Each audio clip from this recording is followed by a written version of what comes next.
What's another difference? Okay, so we go from many to one. The people has a lot more power in the republic. In the empire, only the emperor has the power. Okay. It's more of like the people can help decide what is going to go happen in the country or in the republic. In an empire, it's just like the emperor and like a few other people who decide what's going to happen without like consulting with or having a representative from one specific group. I think we have pretty good. There's still one thing that nobody's mentioned that is a really big difference between a republic and an empire. The armies? I'm just guessing. Who led it? Which would be similar to the difference between. Oh, it's like a dictator kind of. Yeah, similar to the difference between a monarchy and what we have in the U.S. with democratic republic. Oh, it's the empire is like a dynasty kind of, and. So what does that mean? What does it mean to have a dynasty? A dynasty is like you're not voted into being emperor, like the president. Okay. It's like you're born into it. You're born into it. It's not democratic. Okay, we get that. Yeah, you just need to be born with the right name. Okay. Okay, so you're born with the right name. So how long are you? For life. I'm sorry to interrupt. For life. We were wondering if you Back on topic. With Yeah. the empire, the emperor rules for how long? For life. And so whenever they become the emperor, Until they die. until they die, or it's their power. Kill them. If they wanted, if he wanted to, could he give it to someone else? Yeah. Yeah. And then that they actually, hopefully that comes up, and that's how they decide who becomes the next emperor. Isn't it like usually the firstborn son? Well, they do something different in Rome. At a certain, they decide on a different policy. They adopt a different policy. But that's a key point. If I ask on tests, what is the difference between the government of the empire and the government of the republic? We need to know. Okay, voting, people having power versus a single person, but also how long do the people that are in power get their power? In empire, it's until they die. In a republic, it is a set time.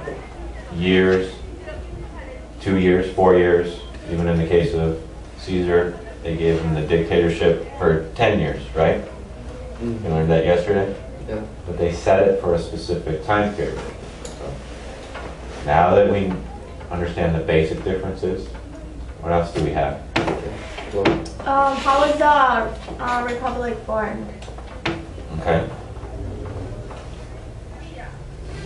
anyone? How's the republic formed?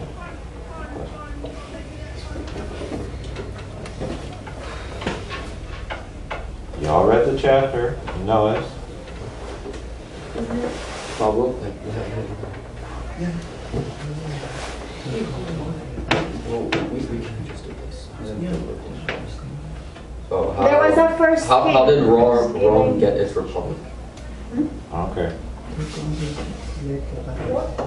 After How monarchy. did Rome become a republic? It involves the Etruscans. There was a king.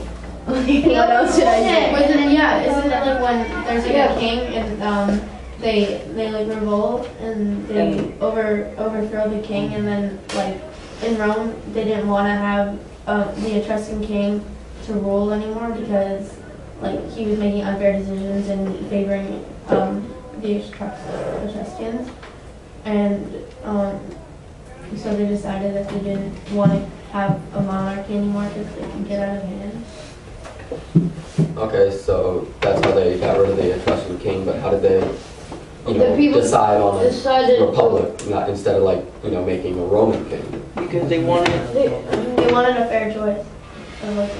they wanted the whole people to participate. And so they wanted more people to participate. In the government, yeah. Okay. How are they going to do that? With the Republic. Senate. With the, okay, that's circular, I'm gonna throw something at that's just called circular reasoning right there. It says, we created a republic, yeah, so that people will participate more. How are they gonna participate more? By having a republic. Okay, you've gone back and made With your representatives. question the answer, and that's not how we can do it. So they made representatives, okay? Having votes, The consuls.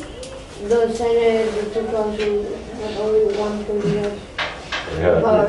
Okay, so we have the Senate, we have 2 consuls. Was there any other part? They of the- vote. The what? Vote. People vote. People vote. We're missing one part of the government The tribunes.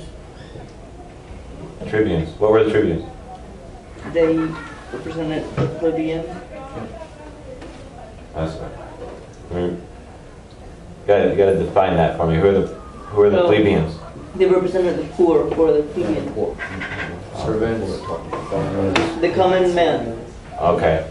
So And the most part of the population. have we answered the question?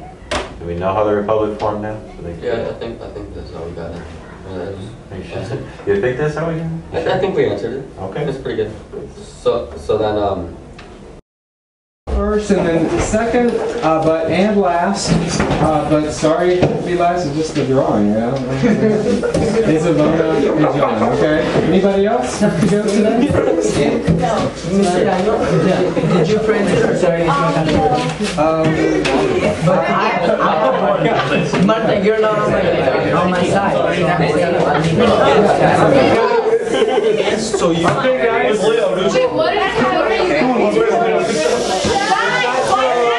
Hey, let's go, guys. Yeah, I'm glad you're very social. That's wonderful. Just kind of keep it down. Also, staff laptops, full attention to our presenters. Okay, go, guys. Okay, good afternoon. We're here to talk about the issue of capital punishment. So, my introduction, I would like to give you all a definition of what I believe capital punishment is. For me, it's the punishment of execution administered to someone legally convicted of a capital crime. The history of the death penalty dates back all the way to 18 BC in the times of I